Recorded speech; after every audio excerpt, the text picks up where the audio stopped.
جب کوئی شخص دعویٰ کرتا ہے تو اس کے ذمے دلیل دینا ہے, آپ کے مطلب کی دلیل اس کے ذمے نہیں ہے.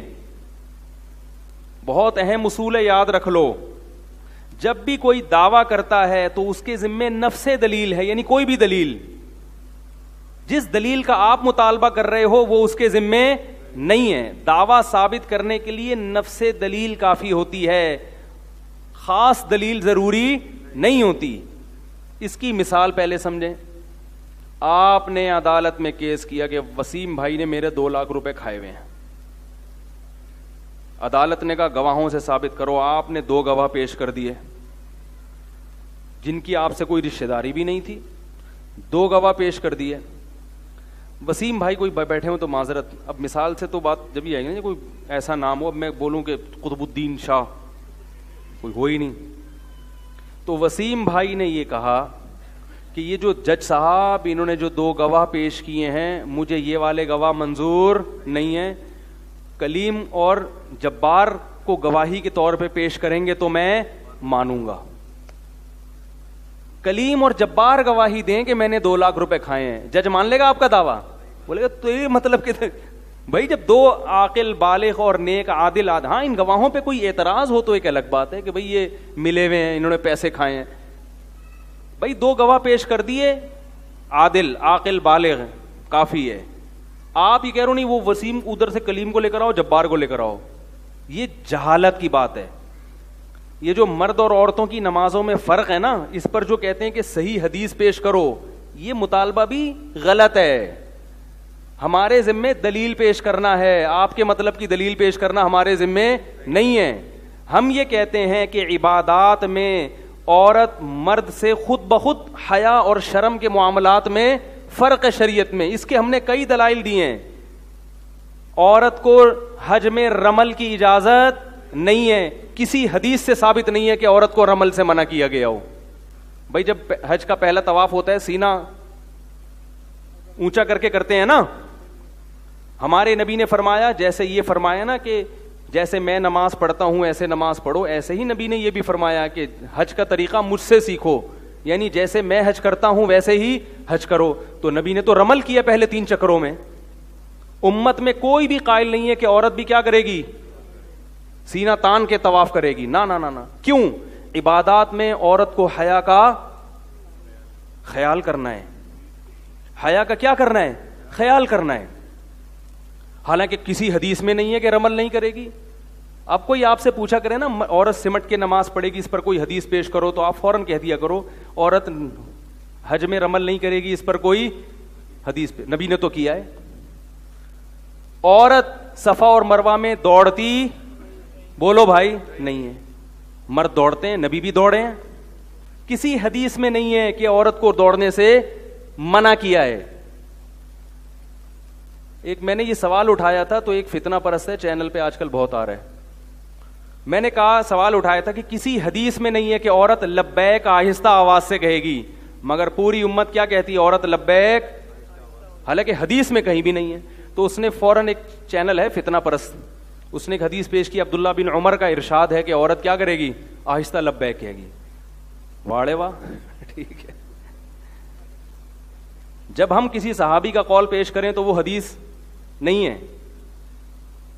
وہ کہتے ہیں حدیث صرف نبی کا قول ہے, اور آپ یہاں کس کی تقلید کر رہے ہو, صحابی رسول کی, حالانکہ آپ کے پاس کوئی دلیل نہیں ہے اس کی. تو ایسے تو ابراہیم نخعی رحمہ اللہ تعالیٰ بہت بڑے تابعی ہیں, فقہاء سے بڑا مقام ہے ان کا, امام بخاری بڑے احترام سے نام لیتے ہیں. وہ کہتے ہیں کہ عورت سمٹ کے نماز پڑھے گی. ایسے تو فتاوی دینے پر آئیں تو ہمارے پاس بہت سارے فتاوی ہیں. آپ ہم سے مطالبہ کیا کرتے ہو کہ حدیث دکھاؤ, نبی کا قول دکھاؤ. تو ہم بھی آپ سے مطالبہ کر رہے ہیں کہ حدیث دکھاؤ کہ عورت رمل نہیں کرے گی, عورت آہستہ لبیک کہے گی, عورت صفا اور مروہ میں دوڑے گی نہیں. حالانکہ جو دوڑی تھی حضرت ہاجرہ وہ تو عورت تھیں, اس کا تقاضا تو یہ تھا کہ عورتیں تو دوڑیں, مرد بے شک نہ بھی دوڑیں, کیونکہ یہ تو سنت عورت کی زندہ کر رہے ہیں. وہ دوڑی تھیں اور ہم خواتین کو وہاں دوڑنے سے منع کرتے ہیں. تو حج میں حیا کا اتنا اظہار نہیں کیا گیا شریعت میں, خیال نہیں. نماز میں تو بہت زیادہ خیال کیا شریعت نے. عورت مردوں کی سے بالکل پیچھے کھڑی ہوگی. عورت کا سطر مرد کی نسبت زیادہ ہے. حدیث میں آتا ہے عورت کی گھر کی نماز مسجد سے افضل ہے. کیوں؟ وہ عورت ہے. پھر گھر میں برآمدے کی نماز صحن سے افضل ہے. کیوں کیا ہے؟ وہ عورت ہے اس لیے. تو پھر عورت کو نماز میں بولنے کی اجازت نہیں ہے اسلام میں. اگر آپ سے نماز میں کوئی غلطی ہوئی، مرد سبحان اللہ کہیں گے، عورت کیا کرے گی؟ دایاں ہاتھ بائیں ہاتھ پہ مارے، آواز نہیں نکالے گی. حالانکہ عام حالات میں عورت کی آواز کا پردہ نہیں ہے، ضرورت کے وقت بول سکتی ہے، مگر نماز میں ضرورت کے وقت بھی نہیں بولے گی. نماز میں اگر بیٹا نماز پڑھا رہا ہے، ماں اور بیٹا مل کے نماز پڑھنا چاہتے ہیں، ماں بیٹے سے آگے کھڑے ہو کر امامت نہیں کرا سکتی، کیونکہ نماز میں ماں بیٹے کا فرق ختم، مرد اور عورت کا فرق آ جاتا ہے کہ یہ مرد ہے یہ عورت ہے، یہ پیچھے کھڑی ہوگی اور بیٹا آگے کھڑے ہوگا. نہیں آ رہی بات؟ تو اس سے صاف پتہ چلتا ہے کہ اسلام نماز میں عورت کو کیا دیکھنا چاہتا ہے؟ عورت. یہی وجہ ہے کہ 1400 سال سے اس پر اجماع چلا آ رہا ہے، تقریباً 1200 سال اس پر اجماع چلا آ رہا ہے. تمام کتابوں میں لکھا ہوا ہے کہ عورت سمٹ کے نماز پڑھے گی، مرد مردوں کی طرح نہیں پڑھے گی. اجماع ہے. حنفیہ، شافعیہ، مالکیہ، حنبلیہ، حتیٰ کہ پرانے اہل حدیث کے بھی جتنے فتاوی ہیں سب میں یہی لکھا ہوا ہے کہ عورت سمٹ کر نماز پڑھے گی. آپ اہل حدیث کے بھی پرانے فتاوی اٹھائیں نا، 150-200 سال پرانے، ان میں بھی یہ لکھا ہے. اہل حدیث کے جتنے ہندوستان میں جو اہل حدیث کے فتاوی ہیں ان میں بھی لکھا ہے کہ عورت کیسے پڑھے گی. یہ بعد میں اہل حدیث حضرات نے مسئلہ نکالا ہے، اور اس میں یہ شیخ بن باز جو سعودی عرب کے مفتی اعظم تھے انہوں نے یہ رائے قائم کی ہے کہ عورت کیسے پڑھے گی؟ جیسے مرد پڑھتے ہیں. ان کی رائے کو یہاں اہل حدیث نے فالو کیا. اس سے پہلے ہمیں کہیں بھی نظر نہیں آتا، وہ اہل حدیث کے فتاوی میں نہیں ہے. ایک مسئلے پر جب امت جمع ہو جائے تو اس کی مخالفت جائز نہیں ہے، کیونکہ حدیث میں آتا ہے لا تجتمع امتی علی ضلالہ، میری امت گمراہی پہ جمع نہیں ہو سکتی. تو یہ صدیوں سے علماء غلط فتوے دیتے آئے ہیں، وہ سارے غلط تھے اور اب لوگ صحیح ہونا شروع ہو گئے. حیرت کی بات ہے یا نہیں ہے یہ؟ تو اجماع بذات خود ایک دلیل ہوتی ہے. بعض لوگ کہتے ہیں امام بخاری نے ایک حوالہ نقل کیا ہے کسی تابعیہ سے کہ وہ مردوں کی طرح نماز پڑھتی تھیں، تو حوالہ خود اس کی علامت ہے کہ باقی ساری عورتیں اس دور میں عورتوں کی طرح پڑھتی تھیں. امام بخاری نے ایک روایت ملی تو انہوں نے نقل کر دی. جو چیز منفرد ہوتی ہے نا اس کو ہائی لائٹ کیا جاتا ہے. جیسے آپ کسی محلے میں گئے، ساری خواتین سمٹ کے پڑھ رہی ہیں، ایک آپ کو نظر آئی مردوں کی طرح، تو آپ روایت بیان کر دیں گے میں اس محلے میں گیا تو میں نے دیکھا ایک عورت کیسے پڑھ رہی ہے، بولو بھائی، اور مردوں کی طرح پڑھ رہی ہے. اس کا مطلب باقی ساری کیسے ہیں؟ یہ خود اس کی دلیل ہے. تابعین تبع تابعین کے دور میں سب عورتیں سمٹ کے پڑھتی تھیں. ایک خاتون کو امام بخاری نے نقل کیا کہ وہ کیونکہ منفرد تھی سب سے. اس کی دلیل یہ ہے کہ امام بخاری نے کسی مرد کے بارے میں نہیں کہا کہ وہ عورت کی طرح نماز پڑھتے تھے. کیوں؟ اس لیے کہ مردوں کے بارے میں سب جانتے ہیں کہ وہ مردوں ہی کی طرح پڑھتے تھے، اور عورتیں ساری عورتوں کی طرح. ایک خاتون نقل کر دی کہ وہ کس طرح. تو ہمارے جو اہل حدیث حضرات ہیں انتہائی احترام کے ساتھ، ہم ان کا بھی احترام کرتے ہیں، علماء کوئی بھی ہوں ہمارے لیے قابل احترام ہے. تو فروعی مسئلہ، اختلافی مسئلہ، اس میں یہ نہیں کہ کوئی جنت جہنم کا معیار نہیں ہے یہ، لیکن میں سمجھتا ہوں کہ اس میں ہمارے جو اہل حدیث حضرات ہیں انتہائی احترام کے ساتھ ان سے بہت بڑی خطا ہوئی ہے اس مسئلے میں، بہت بڑی خطا. آپ اپنے پرانے فتاوی اٹھا کے دیکھ لیں اہل حدیث حضرات، اس میں بھی آپ کو ملے گا کہ خواتین سمٹ کے نماز. ممکن ہے شیخ بن باز سے پہلے بھی کسی نے فتویٰ دیا ہو، لیکن اس سے پہلے ہمیں صدیوں تک بڑے بڑے علامے گزرے. امام احمد ابن حنبل، ان کے شاگردوں نے ان سے نقل کیا ہے کہ عورت سمٹ کے نماز پڑھے گی. اللہ کے بندو، امام احمد ابن حنبل سے زیادہ کون حدیث جانتا ہے؟ امام شافعی سے زیادہ کون حدیث جانتا ہے؟ یہ بڑے بڑے علامے کے سارے معاذ اللہ بیکار لوگ تھے. کس طرف آپ امت کو لے کے جا رہے ہو؟ امت سب سے بدگمان ہو رہی ہے. یہ صرف دیوبندی بریلوی کا مسئلہ نہیں ہے، تو پوری امت ایک طرف ہے، آپ پوری امت کو دوسری طرف لے جا رہے ہیں. تو کیسی بات ہے کہ حدیث ان میں سے کسی نے بھی نہیں سمجھی. تو اب میں کہتا ہوں اہل حدیثی کے فتاوی دیکھ لینا پرانے، سب میں یہ لکھا ہوا ہے کہ سمٹ کے، کیونکہ وہ اس وقت یہ چیز تواتر سے چلی آ رہی تھی، کوئی جانتا بھی نہیں تھا اس کے خلاف. اسی طرح یہ جو عام موضوع پہ مسا ہے، یہ بھی 15ویں صدی کی ایک نئی ایجاد ہے. عام موضوع پہ مسا ہمیں فقہا میں صدیوں تک اس کا کوئی تصور نہیں ملتا کہ عام موزے جو بالکل جس میں پانی برے آرام سے چلا جاتا ہے اس میں لوگ, لیکن پوری دنیا میں رائج ہو گیا یہ.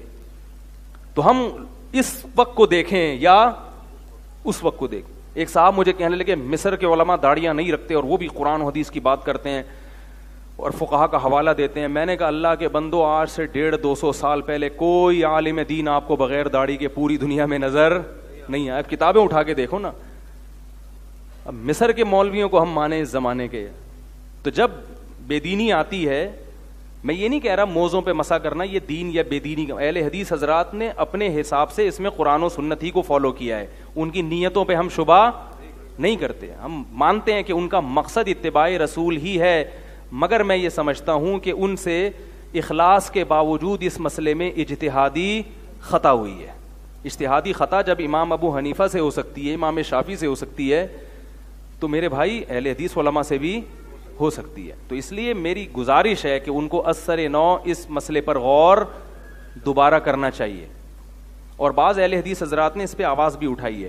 خیر, پھر بھی اگر غور نہیں کرتے تو جیسے پڑھ رہے ہیں پڑھتے رہیں, ٹھیک ہے.